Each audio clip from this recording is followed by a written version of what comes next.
It's the last Saturday in June. The motorcycles are here. The riders are here. This has to be Lima, Ohio. It's become tradition that when the last Saturday in June comes, the riders come from all over Ohio, the Midwest, the country. Well, why not even say Canada? The bikes the riders come on to view this race, they're spectacular as well. Some people ride, some people ride along. Well, we'll ride along as we see some of the best motorcycle racing that we'll see in any given season. Find a good parking place behind the stands. We'll also find you a good seat. And we're just happy you're here with us as we bring you the 1993 Ohio National Championship motorcycle races at Lima. Where are you guys from? Michigan. What part of Michigan? Paw Paw. Okay. How was the ride down here? Beautiful. Oh, Weather most was spectacular good. day I ever rode it.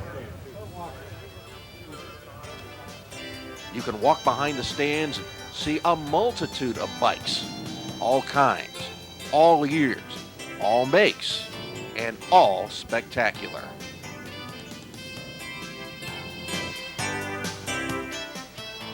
The view from the grandstand, it shows the paddock filled with some of the best motorcycle machinery we're going to find. Scotty Parker, a four-time national champion. He's looking for his fifth. He's also looking for his fifth at Lima. Will 1993 be the year? Well, we're here to see. Watch it now, watch it now. I owe you one. Easy now, easy now. I owe you one. That's pretty good. For Stevie Moorhead, this is really his home track. He's from Findlay, just up I-75. Getting a Steve Moorhead autograph, I bet he's given out a bunch of those over the years. This one means a lot to a young fan. Some people, they like the four-wheel variety, but here, more to the motorcycle liking. All the parts are assembled just in case they're needed. We'll see as the day goes along and turns into night.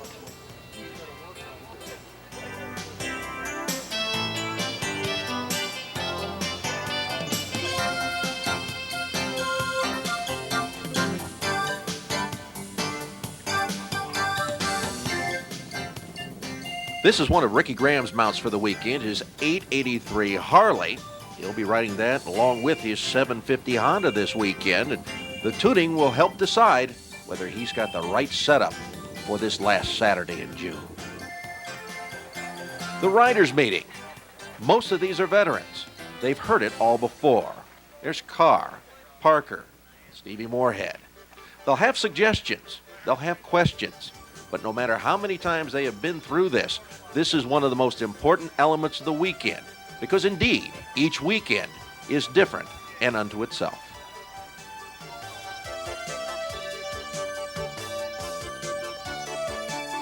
This bike started as a regular street machine. Today, it is one of the many custom cycles that can be seen at the Lima National. And no, this bike was not ridden new by Steve Moorhead, but its proud owner probably knows its complete heritage.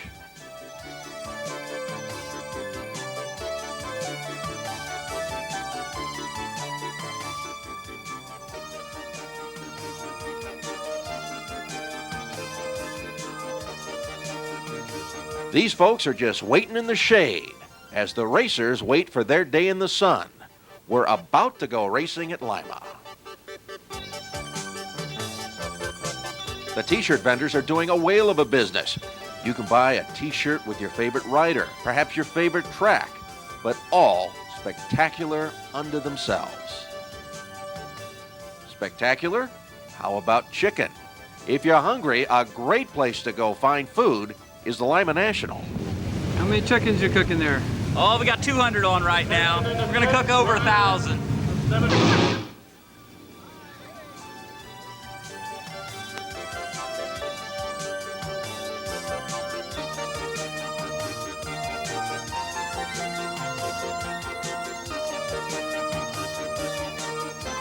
We've heard from the vendors and the fans, but how about the racers? Here's Ricky Graham. Rick, a great start on the season. Man, you're just pushing them all over the place, and you have got to feel great about it. Well, it feels real good. Last year was a a comeback year for me. We got up there and raced with Scotty and Chris, and you know, we got in there and got their attention for the Grand National Championship. We had a couple breaks. One of them was here that took us out of the chase for the championship, but it got our whole team, Johnny Goad and you know, myself, really excited about this year, and it feels real good. I'm going to go back at race that was here. If I'm not mistaken, you were in contention for the win early going. I might have screwed that one up. Maybe it was a different racetrack, but 2 times I remember you were in contention for a win when you got bumped out due to a mechanical problem. Otherwise, the series could easily have ended up different. And I know that barring those types of situations, this one is going to go right down the wire, and you're going to be in it. Well, I hope so. You know, all we can do is just you know, trying hard every week and taking each race by race, and you know, getting prepared for every one of them, and just look forward to Lima right now. You are extremely fast, the fastest time of the day, and that chair that I don't know where the hell it went. It was right, there it is, right out here.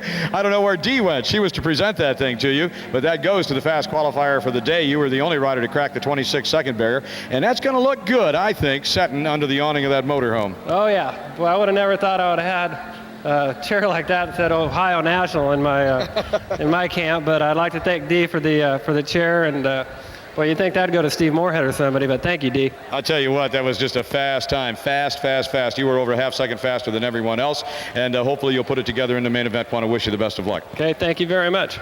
Rick Graham, ladies and gentlemen. It's time to go racing with the first 750 heat. Ricky Graham, Greg Sims, Chance Darling, all there on the front row. We await the start, and there it is. On down into the first turn. On number 84, that's Chance Darling, Greg Sims, Martin LeBoy, Ronnie Jones, all right there as well. Moving on, though, that is number 3, Ricky Graham. Graham to the front side. The green flag out. He starts to stretch that lead. At the end of 2 laps, that will be a 15 bike length lead. Chance Darling, Greg Sims, they battle down into turn 1. Graham back to the front side once again, and he is not going to be headed for heat number 1.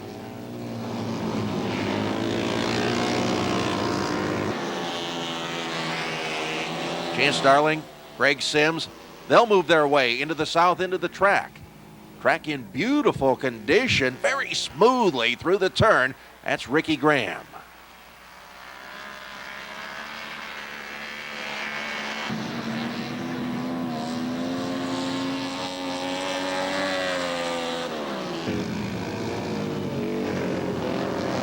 Brent Landis, number 42, but that's 42Z, not Stevie Moorhead, on the familiar 42. Steve Beatty in second place. You saw him pull the tear off there. Ricky Graham, he's in no position to even see Beatty back in second. Sims, Chance Darling, that is the fight for third place. But Ricky Graham comes down once again, one more time through. There's a checkered flag. The winner, Ricky Graham. In second place, Steve Beatty.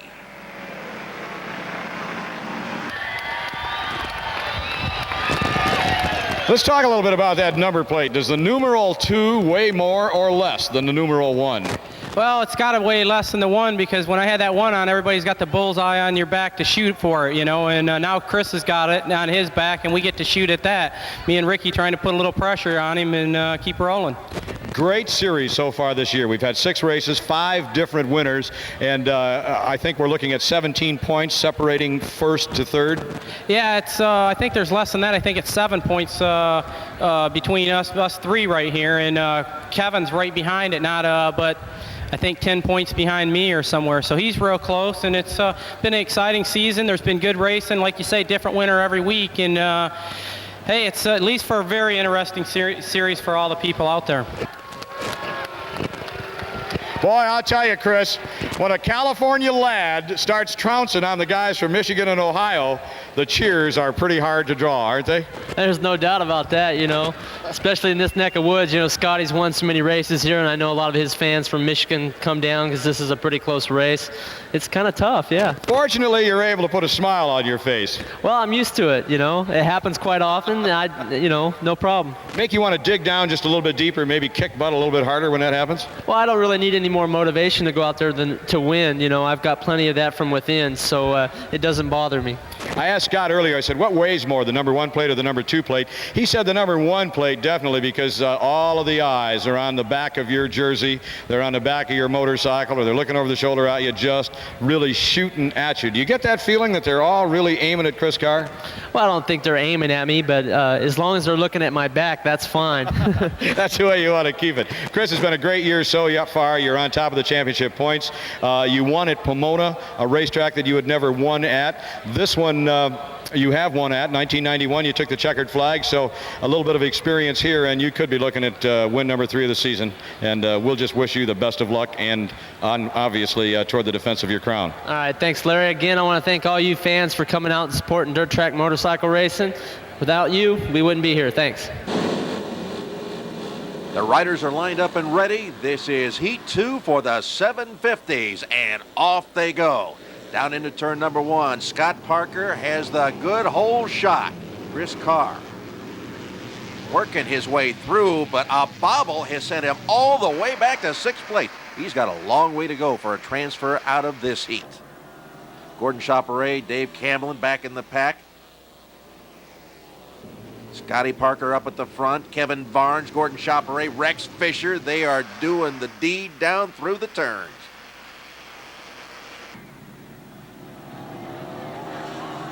Onto the front side, it is Scotty Parker leading on the straightaway. Barnes, Chaperet, Rex Fisher. That's a dandy little battle. Brett Baer is running in second and really not being challenged at this point. There's Chaperet smoothly through the turn, but can he transfer? Scott Parker, he's headed by nobody as he goes into the south end of the track. Chaperet, a good dice with Fisher continues, as all by his lonesome is Scotty Parker, looking for that 5th Lima win this weekend.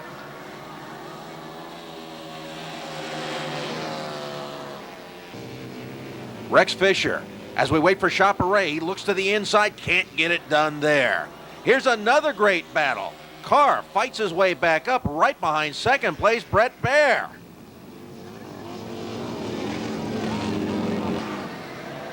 Chris Carr coming up. Is he going to catch him? Coming into the first turn. Yes, indeed he does. But a bobble will keep him from being able to win this one. Chris Carr will not transfer here in the 2nd heat. These two do. Scott Parker, Brett Baer go automatically onto the feature.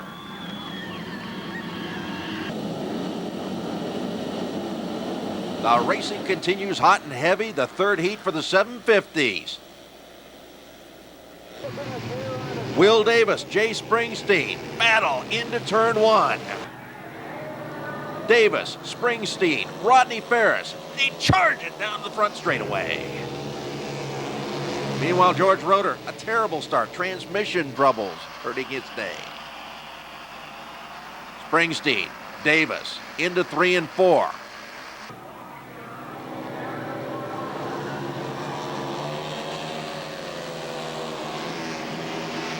Watch here. Springsteen hits a hole, gets a little bit crossed up, but holds on to his lead. Farris moving up to challenge Will Davis. That is for 2nd place. Springsteen, Davis, Farris. More action back in the pack. Scott Stump holding up Rusty Rogers.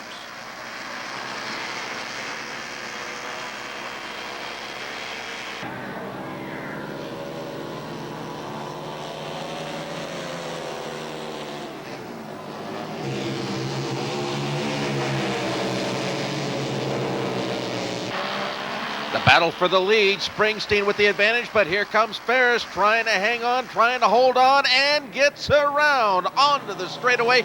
Rodney Farris with the advantage over number 9, Jay Springsteen. But Springsteen comes back, tucks that front wheel right in front, side by side down the straightaway. Who's going to have it through the turn? Well, it's going to be Rodney Farris coming up with the checkered flag to beat Jay Springsteen for the third heat transfer. And man, winning here, I think you told me once, was probably the biggest thrill of all. It sure is. You know, Larry, like I said, of them 17 wins, 2 of them come as close to home as I've ever raced in my life, and the majority of the other ones are on the other side of the world as far as I'm concerned. You know, when you're a long way from home, you're hungry, and when you're close to home, you're hungry. You get all of the fans here in your backyard, and you know, I asked you this question earlier, is that I think, actually, they are right there. They come from your backyard. Are they folks that make you nervous when you get up on the line, or are you able to kind of just shut them out and get down to the band of racing? No, it's, you know, this AMA National Series, it's the level of competition is so tough here compared to the regional races we run all year long. You know, they're fun, and we go there to try to get practice and make some money, you know, to get us to the big races. But when the national races come up, you have to be able to step up to that next level to be able to run with these guys, because, I mean, everybody here is capable of winning the event. The 750 heat, number 4. 65, Jason Fletcher. Mike Hale on 32. Don Estep, 14. Stevie Moorhead on 42.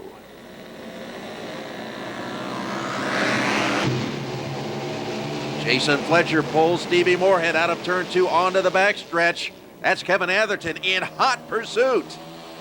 Down the front straight, it's Fletcher, Moorhead, Atherton. A great pass. Here's Stevie Moorhead on the outside, into the cushion, and into the lead.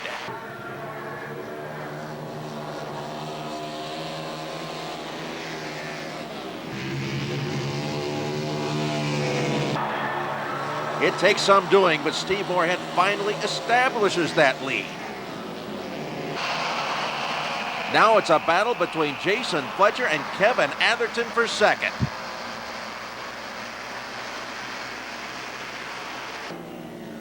But not for long. Kevin Atherton crashing, putting him out of the heats. That's going to bring up a single file restart.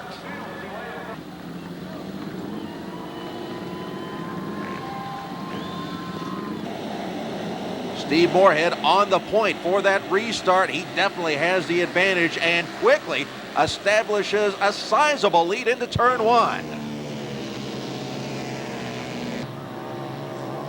Moorhead just pulling away on the front straight.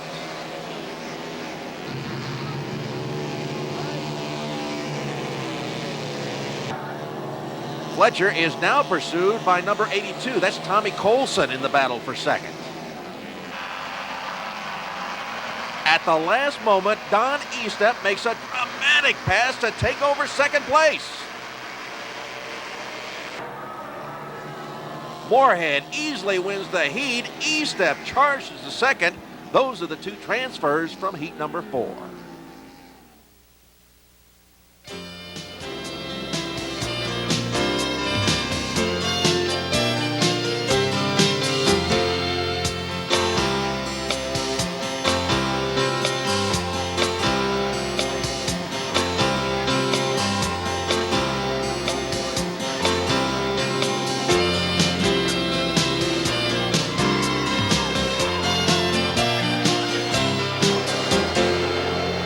There's no rest for the wicked or the racers as we move to our first final in the 883s.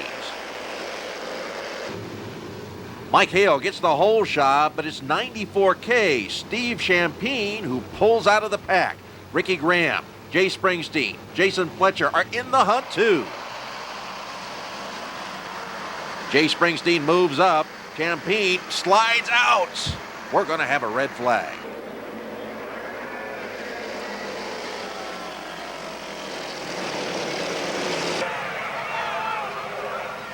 Medical crew's out there immediately, but it looks like he's okay. In fact, I say he's going to restart. The crowd anxious to get the racing back underway, very happy that Steve Champagne is okay. And here is the restart. It's a total restart. Back into turn one we go.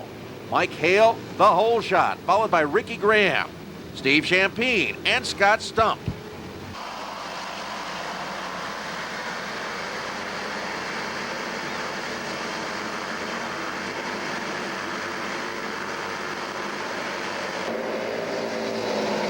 But we've got another red flag. The race halted for the second time, this time for 50Z, Matt Waite, who was down in turn one. Jason Fletcher and Ricky Graham put on fresh tear-offs as they await the second restart.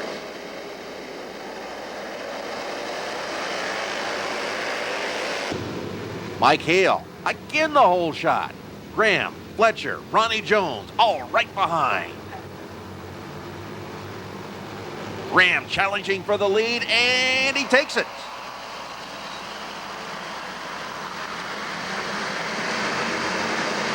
Now Jason Fletcher coming up to challenge for second. Gets inside.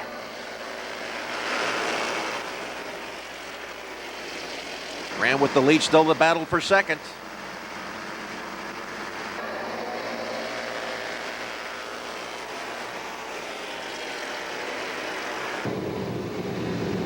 Jason Fletcher holding off Mike Hale for second, but not by a whole lot.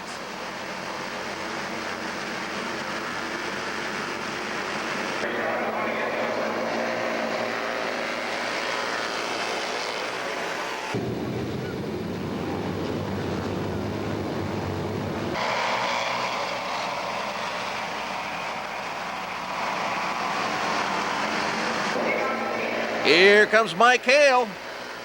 He moves back into second, taking the low side into one.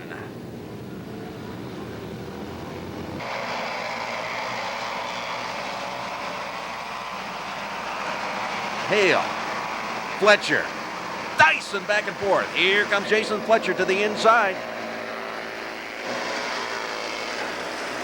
And back comes Hale. Jay Springsteen running in a strong fourth place position. Ricky Graham, though, at the halfway point, continues to run away.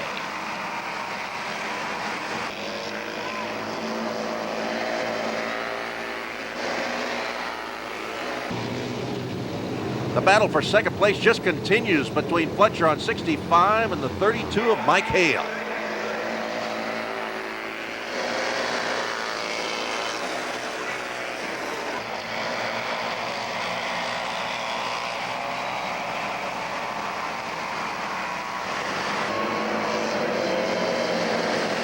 But what's this? Another red flag. That's going to mean another single file restart.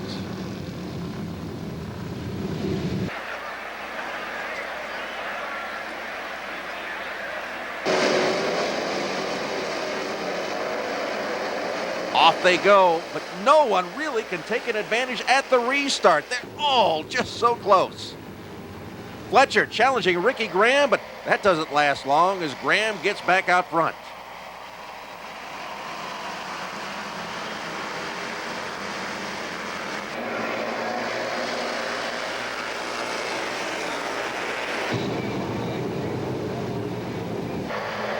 Second place returns to that battle between Fletcher and Hale. Second place right now belonging to the Fletcher. Hale about 3 bike lengths back. At the front, it is Ricky Graham. Graham again down the front straightaway, looking for his third win in the series.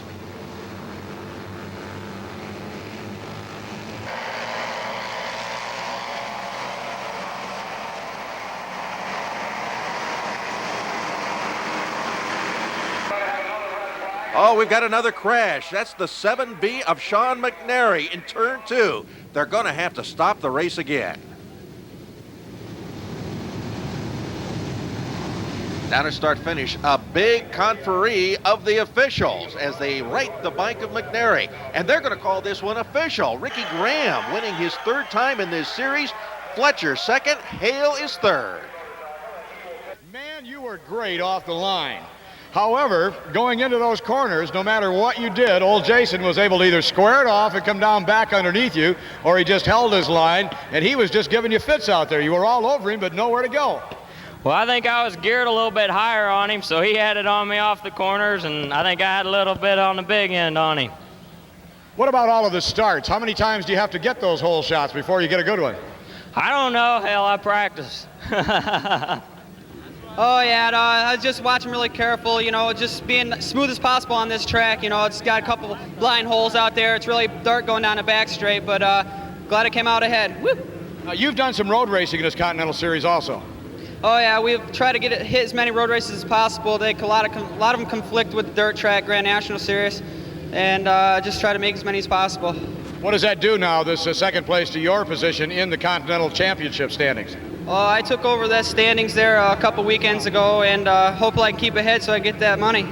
So what it did was actually move you out just a little bit further in front.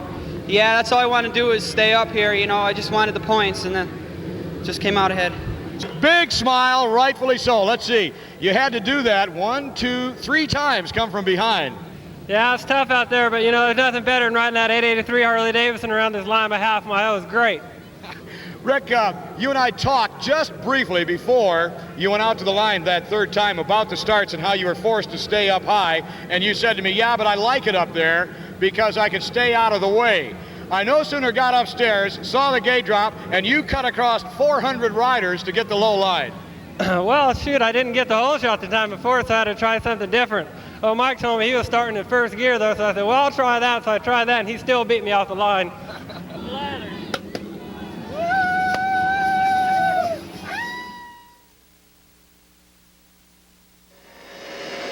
Now to the semifinals. 3 to transfer. Off the line they go.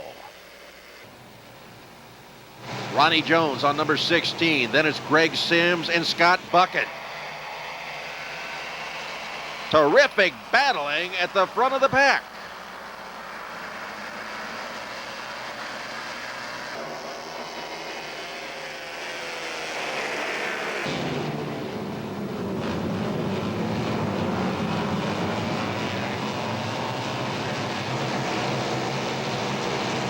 Oh, big trouble for Greg Sims. Got into the fence and tumbles down the track. He looks to be okay, but that is going to bring out a red flag.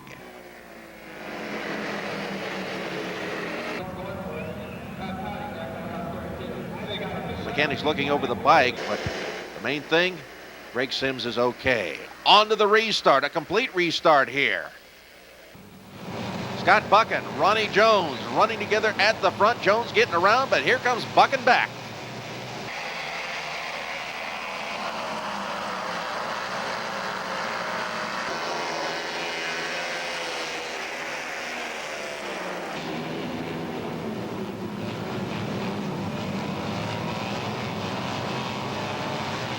David Rayburn moves himself into contention. Jones and George Roeder. Another bad start for Joe.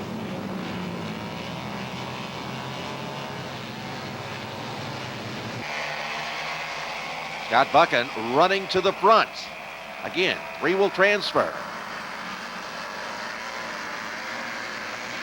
Oh, Rayburn is down. The red flag's going to come out again. We'll have to restart this one.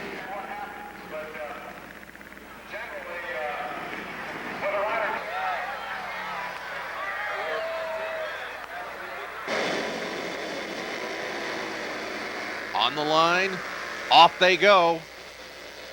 Into one, it is Aaron Hill with the point. Brent Landis right behind him.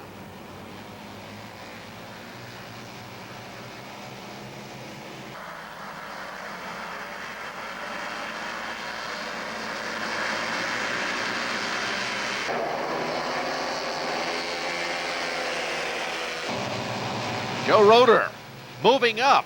He's moving up on Scott Buchan on 26T.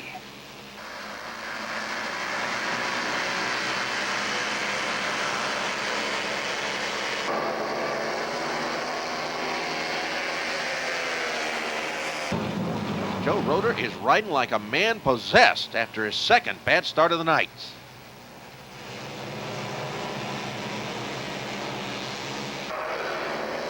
Buchan now challenging Aaron Hill for first place. And, oh, barely kept the bike up as he hits the rut. Now coming back, Buchan side by side with Hill. And he's got the position.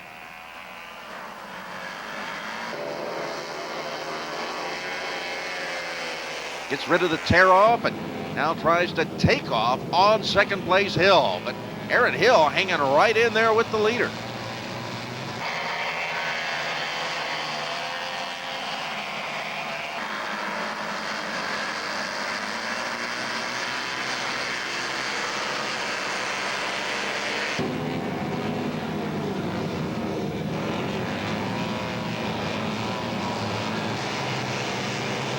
Hill's got other problems. Here comes Joe Roeder challenging for second.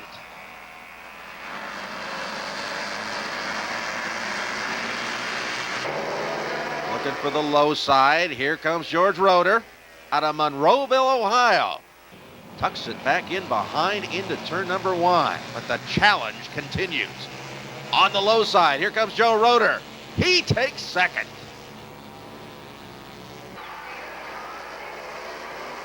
Now the challenge from Joe Roeder on Buchan down to the checker. It's too little too late. Scott Buchan gets the win. It is Buchan, Roeder, and Hill with the transfer positions out of semi number 1.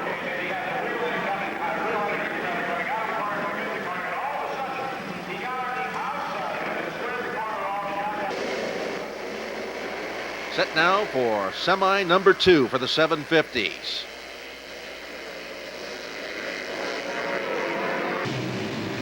Chance Darling, Chris Carr, Tommy Colson, they all battle. The battle for 4th and 5th, David Lloyd, Jim Sumner, they go at it. And going at it, Chris Carr in second place, gains a position, loses a position, sliding back on the high side, but coming back, Chris Carr into second, challenging for first, trying to get up and around Chance Darling.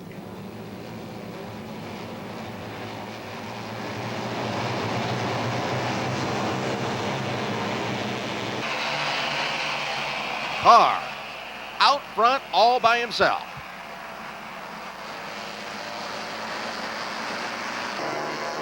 Tommy Colson, Chance Darling, they're battling. Colson in second. Again, the top 3 will move on.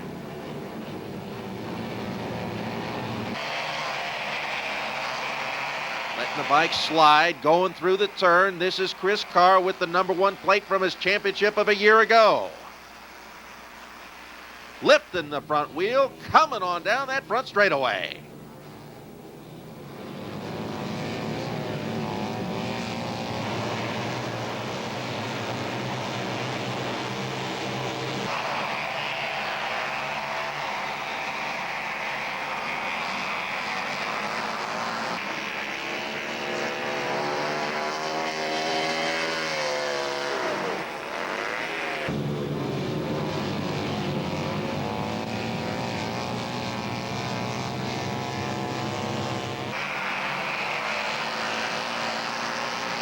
Carr with an expertly tuned bike and a feel for the track.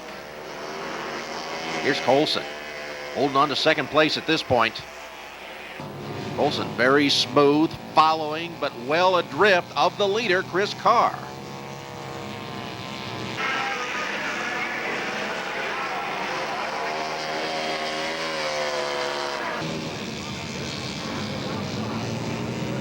Puts the lean into it, a little bit of a wobble through the turn, but very, very smoothly. Lets it drift out to the wall and onto the straightaway. 1 lap to go. The white flag is out. Chris Carr looking to move on and try for that championship at Lima.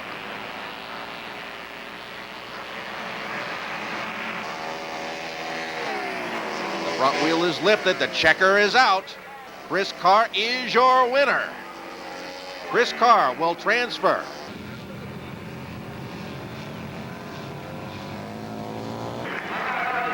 Moving on as well, the 82 of Tommy Colson and Jim Sumner, who moved up into third place. Just 3 more spots to be determined here in the third 750 semi. Jason Fletcher on 65, Will Davis on 21, and that is Kevin Atherton aboard 23.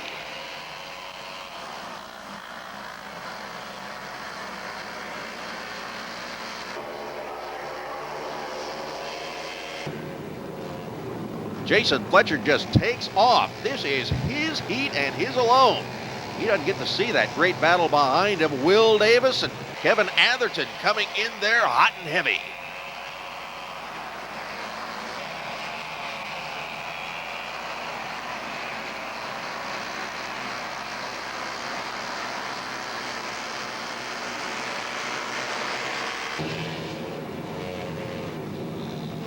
Fletcher has to keep reminding himself the pressure is not on, but he has to keep the focus on the track. Behind him, that's Will Davis on 21 and Kevin Atherton on 23. Atherton looking to move up right there in the dust put up by Davis.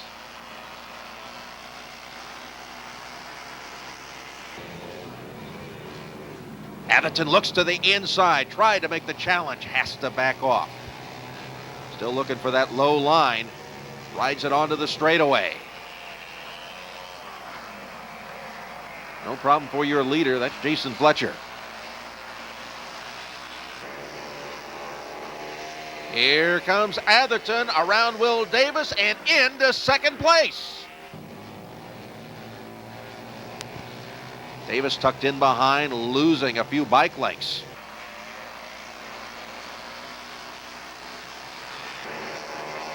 Fletcher again to the front side as he looks to transfer into the main.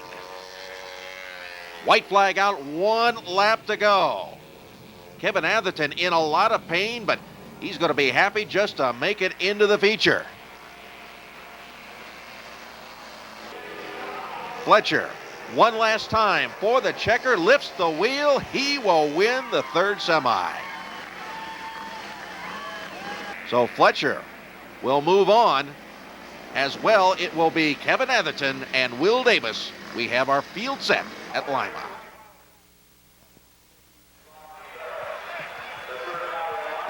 You can feel the tension as the ceremonies begin. For Steve Moorhead, this is just within earshot of home. Chris Carr, well, he hears the cheers and, well, some Bronx cheers as well. Kevin Atherton, well, his spill earlier not only hurt his pride, but he's hurting a little bit himself, walking a little bit gingerly. The flags are at the ready. So are the racers and are the fans. We're about ready to go with the main event.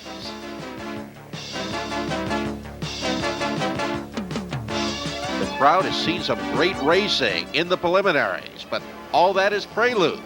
Now it's time to get down to business. Ricky Graham, Scott Parker, Steve Moorhead, everybody is at the ready. The board is up, and we're ready to go.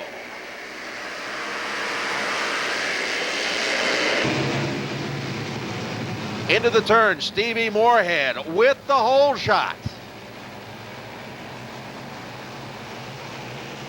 Coming up quickly, that was Graham, another battle, and look at those sparks from Graham. That's a titanium shoe. The crowd was worried. Is it the bike? No, it's the shoe, and it's meant to do that. Here comes Graham on the inside, but Moorhead comes back very quickly. Graham has to drop back ever so slightly as he tries that inside line. Back down past start finish. More sparks between the racers. Great battle side by side. Moorhead holds him off this time around, but for how much longer?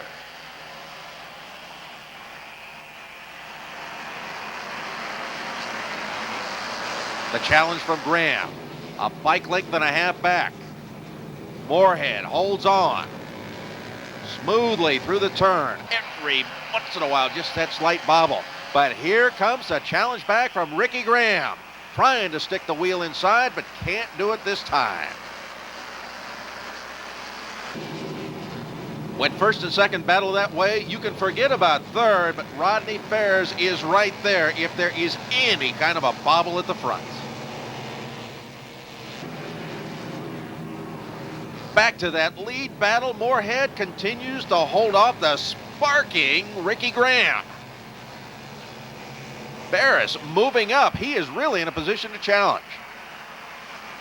3 bike lengths between first and second. Here comes Farris trying the outside, but no. Now comes Graham on the inside, challenging Moorhead for first.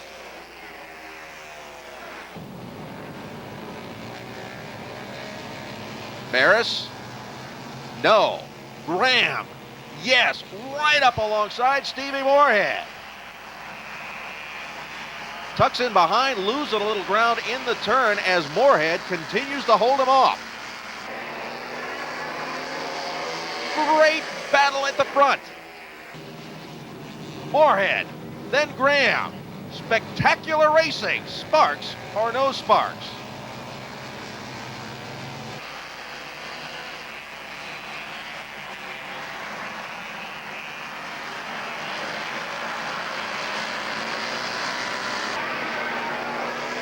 Again, the challenge. 1, 2, 3. Moorhead, Graham, Farris. The proverbial blanket could be thrown over first, second, and third.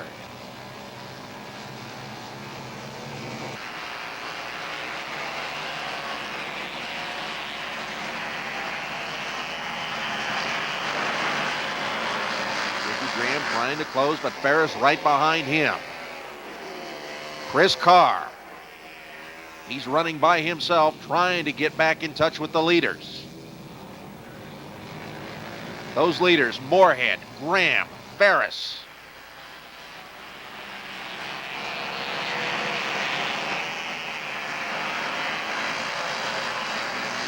Farris had the momentum, then had to back off as he went to the high side in the cushion.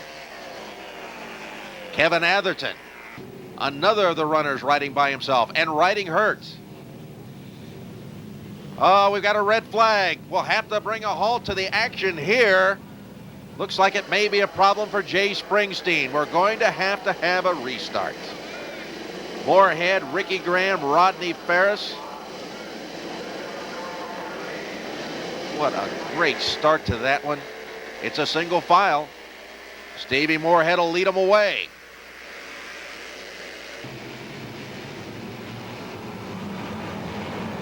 Moorhead running up front. Here comes Graham getting around Farris. They picked this one up right where they left off. Here comes Graham trying to get to the inside of Steve Moorhead. Did they touch? It was very close. Ricky Graham out into the lead. Stevie Moorhead having some engine problems apparently. And Ricky Graham takes over the points. Right behind Chris Carr, Ricky Graham, continuing to throw the sparks off that titanium shoe. Graham, then Carr, Farris in third place.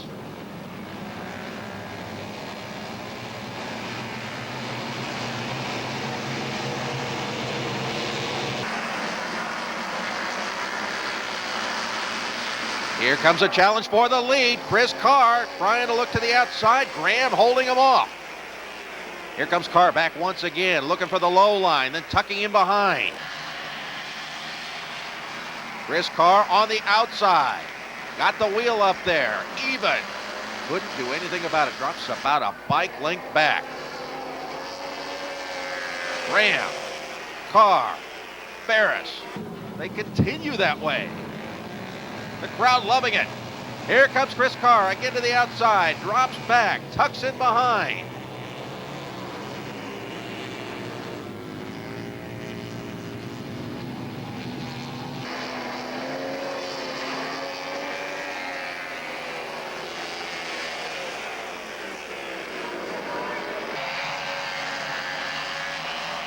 Carr, again the challenge. Carr gets the wheel in front. Carr with the lead. But Graham is not going to give up easily. Chris Carr with the advantage. 2 bike lengths back is Ricky Graham.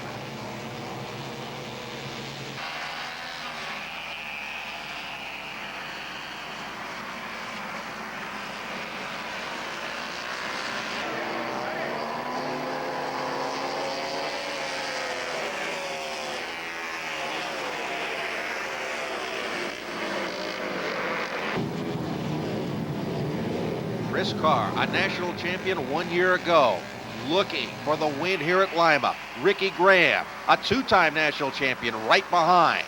Is this the way we'll finish? Rodney Farris, he's not the forgotten man anymore. He has been right there in the fight throughout.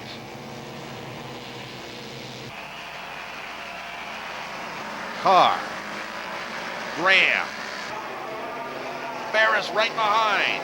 Again to start finish.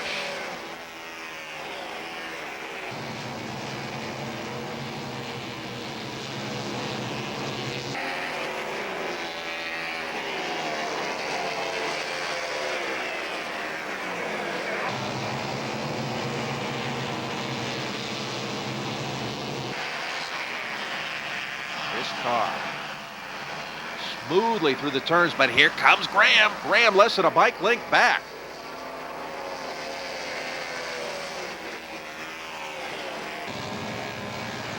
This looks like the early part of this race, except Chris Carr replacing Stevie Moorhead.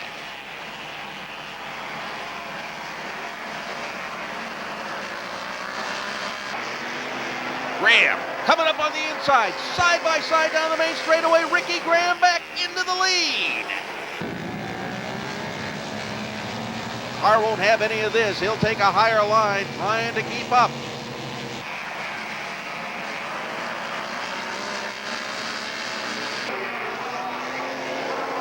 Now it's Graham, Carr, and Farris.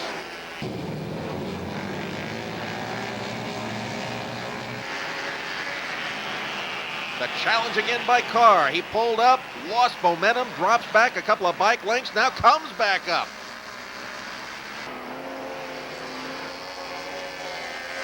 Rodney Farris starting to put a challenge for second place on. To the outside, that second place car. Low side, your leader, Ricky Graham. Carr right behind. Can't do anything about it. Now he's going to be challenged for second place. Rodney Farris is right there and around. Rodney Farris. Now here comes Carr back. Great battle for position number 2, and Farris has that, but no, he doesn't. Here comes Chris Carr. Graham at the front. Battle right behind him. Oh, Doctor to the checkered flag. Ricky Graham, Rodney Farris, and Chris Carr. That is the way they finish. Ricky Graham with a great run.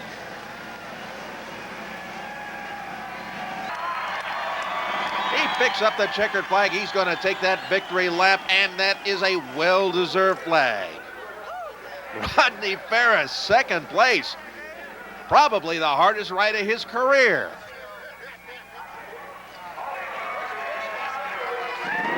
Ricky Graham brings the checkered back. The spoils of victory belong to he.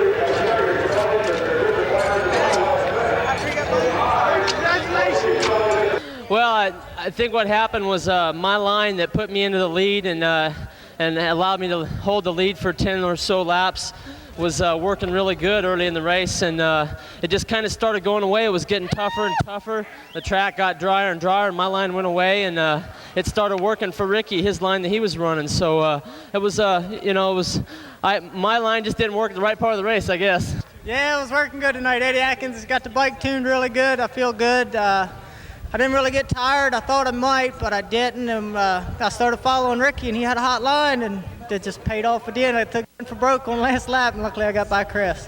You went for broke. There's no question. How close were you two guys together?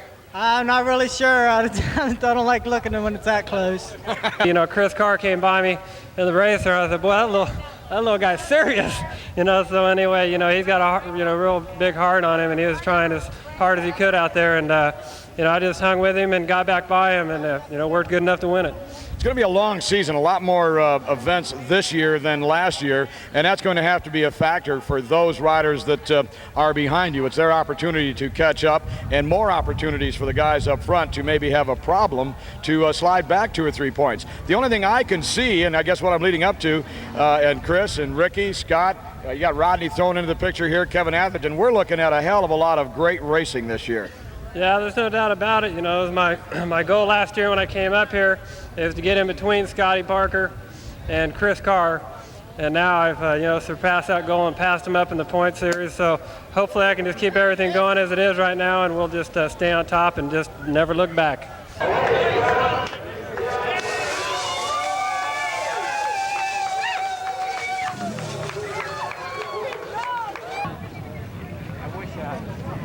Ricky Graham not only won both classes at Lima, he went on to win a total of 6 dirt track nationals in a row. That brings his total to 11 victories in the 1993 season, beating the old record of 10. Lima was Ricky's first half-mile win in 10 years. To then win 5 more half-miles in a row is incredible. Ricky's amazing 93 performance brings his total to 37 wins in dirt track racing, moving him from 5th to 3rd on the career win list. Everybody heads home from Lima happy, looking forward to the 94 season and the last Saturday in June.